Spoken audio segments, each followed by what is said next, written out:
Paz de Deus seja presente. Meu nome é Yolanda, da Associação Espírita Lauro Machado, e eu estou aqui para mais uma palestra. O livro que nós estamos estudando é o livro Vinha de Luz, Francisco Cândido Xavier, pelo Espírito de Emmanuel. A lição que nós vamos ver hoje é a lição 41, credores diferentes. Eu vou fazer uma leitura e depois eu vou fazer assim um entendimento que eu tive ao ler esse texto e o que o texto nos traz e também o que eu colhi do Evangelho e dos outros livros que a gente lê. Tem um versículo que diz assim: Eu, porém, vos digo, amai os vossos inimigos. Jesus. Está em Mateus capítulo 5, versículo 44. Então diz assim: o problema do inimigo sempre merece estudos mais acurados.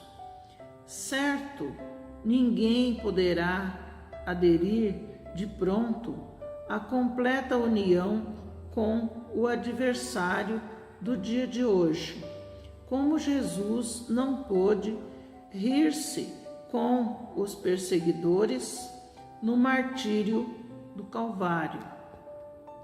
Entretanto, a advertência do Senhor, conclamando-nos a amar os inimigos, reveste-se de profunda significação em todas as facetas pelas quais a examinemos, mobilizando os instrumentos da análise comum. Geralmente somos devedores de altos benefícios a quantos nos perseguem e caluniam. Constituem os instrumentos que nos trabalham a individualidade, compelindo-nos à renovação de elevado alcance que raramente compreendemos nos instantes mais graves da experiência. São eles que nos indicam as fraquezas, as deficiências, as necessidades a serem atendidas na tarefa que estamos executando. Os amigos, em muitas ocasiões, são imprevidentes companheiros, porquanto contemporizam com o mal. Os adversários, porém, situam-nos com vigor. Pela rudeza do inimigo, o homem comumente se faz rubro e indignado uma só vez, mas pela complacência dos afeiçoados, torna-se pálido e acabrunhado vezes sem conta. Não queremos dizer com isso que a criatura deva cultivar inimizades. No entanto, somos daqueles que reconhecem por beneméritos credores quanto nos proclamam as faltas. São médicos corajosos que nos facultam corretivo. É difícil para muita gente na terra a aceitação de semelhante verdade. Todavia, chega sempre um instante em que entendemos o apelo do Cristo em sua magna extensão. E o apelo do Cristo qual foi? Amai os vossos inimigos, fazei bem àqueles que vos perseguem e que caluniam, tá? Então, vamos ver. Coloquei aqui algumas reflexões sobre esse texto. Eu vou ler de novo esse versículo muito interessante, que nós vamos encontrar também no Evangelho segundo o Espiritismo, no seu capítulo 12, amai os vossos inimigos. Então temos aqui, eu porém vos digo, amai os vossos inimigos. Jesus, Mateus capítulo 5, versículo 44. E quem são os nossos inimigos? Vamos começar com essa pergunta, né? Quem são esses nossos inimigos? Provavelmente pessoas que já tiveram uma convivência anterior conosco, não é?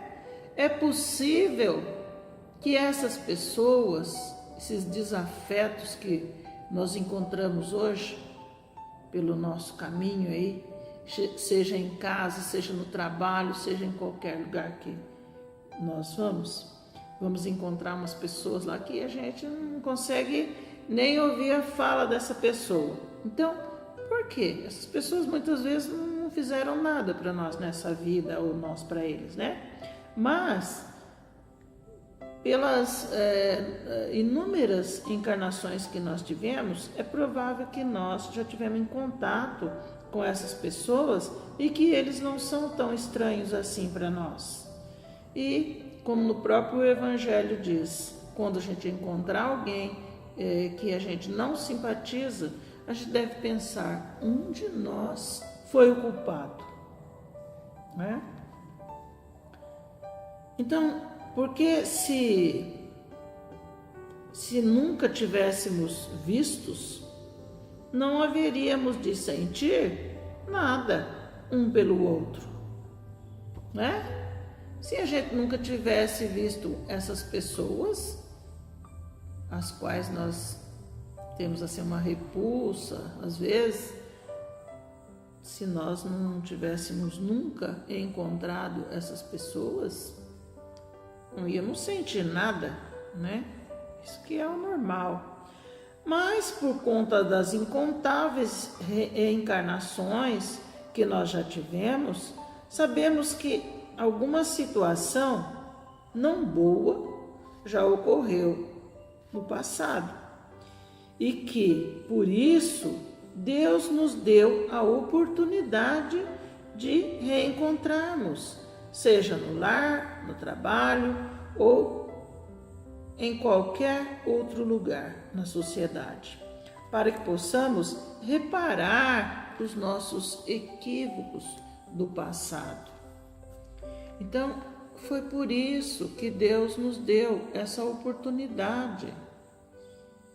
Nós pedimos para reparar e Deus nos concedeu essa graça. Estamos aqui encarnados e essas pessoas surgem no nosso caminho. Sabemos que muitas das pessoas que hoje conhecemos já conviveram conosco. Tem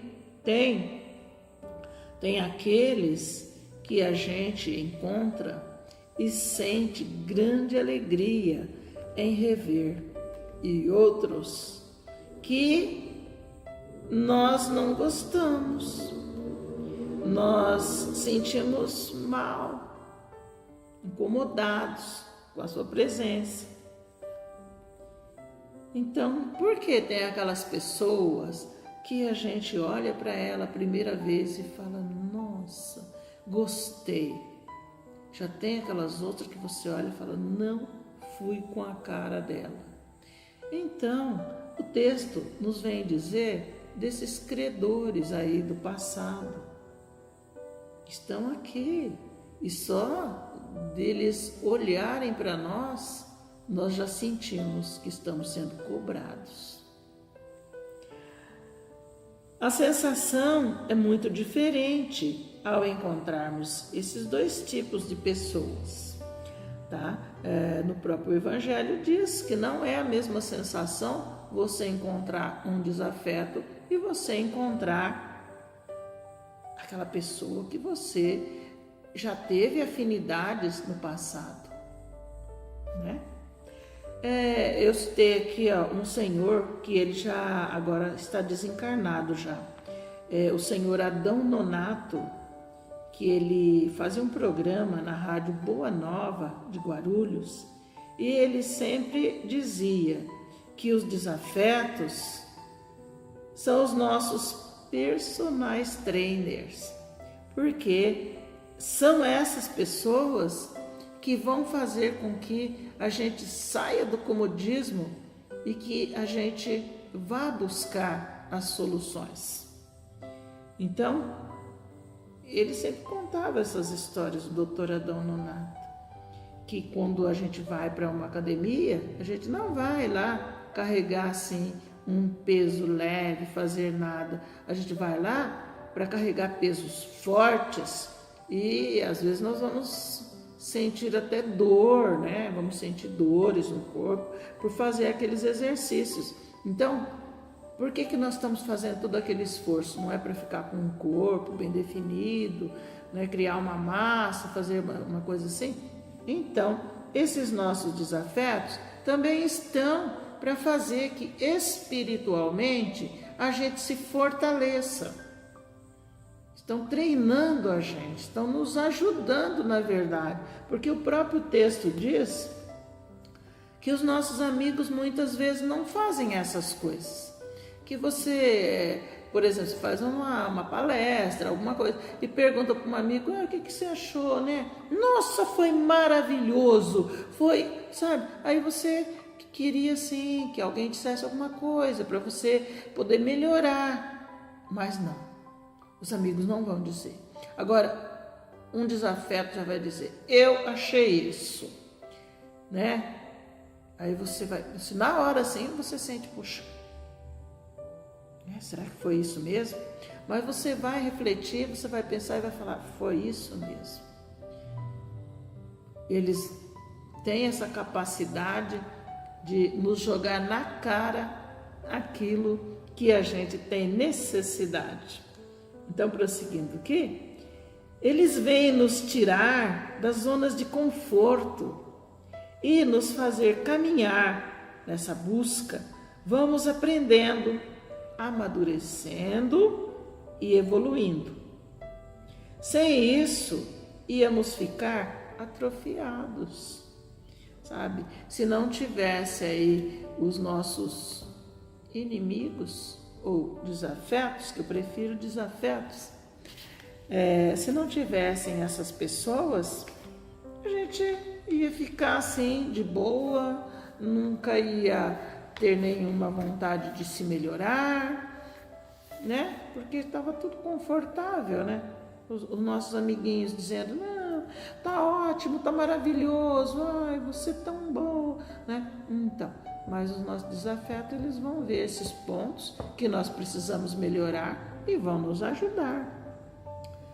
Então, nós vamos ver então no capítulo 12 do Evangelho segundo o Espiritismo, amai os vossos inimigos. E nesse capítulo também aprendemos que amar os inimigos é não ter por eles nenhum desejo de vingança, não alegrar com as suas quedas ou perdas e, se possível, orar para o seu bem-estar, ajudando naquilo que eles precisarem, não oferecendo resistência quando eles quiserem nos procurar, nos pedir ajuda ou fazer as pazes, né? Jesus diz para orar pelos que nos perseguem e nos caluniam. Muitas vezes, nossos amigos, pensando que estão nos ajudando, não querendo nos magoar e ver-nos tristes, acabam colocando panos quentes nas nossas faltas, o que nos leva a grandes sofrimentos depois. Diz também no capítulo 12, amai os vossos inimigos, que devemos reconciliar com o nosso inimigo enquanto estamos a caminho com ele. Porque o problema pode passar de uma vida para outra. Passar do plano material, dos encarnados, para o plano espiritual, assim que nós deixarmos o corpo físico, transformando em um processo, muitas vezes, obsessivo. Combater em nós os inimigos internos foi o que Paulo de Tarso chamou de bom combate. Para isso, precisamos de muita força de vontade e coragem. São eles, esses inimigos que nós temos em nós e que são maiores do que os inimigos externos, são o orgulho, egoísmo, cólera, a vaidade e os vícios de toda ordem. Tudo isso faz parte do nosso aprendizado. Devemos tirar daí as lições para a nossa evolução moral. Então, sigamos sempre em frente, procurando fazer todo o bem possível, evitando guardar mágoa, ódio, rancor e tudo mais. Vamos assim, então, procurar viver bem, porque nós sabemos que tudo aquilo que a gente plantar, nós vamos colher um dia. Então, plantemos o bem, vamos amar essas pessoas que dizem nossos desafetos, porque somos todos irmãos e muitas vezes esses nossos inimigos, nós chamamos também de desafeto, são aqueles que vão nos ajudar na nossa evolução. Assim como se a gente fizesse uma prova escolar. A gente estuda, depois vem as provas. Então, aí, quando a gente é colocado em prova, aí que nós vamos ver se nós estamos melhorando ou não. Nosso crescimento, então, vai depender muito da nossa boa vontade, de ter para com esses nossos irmãos, não desejar o mal, querer sempre o bem, não ter ódio nem rancor, que assim nós estamos ajudando nós mesmos. Eu agradeço a todos, que o nosso Mestre Jesus abençoe as nossas reflexões. Graças a Deus.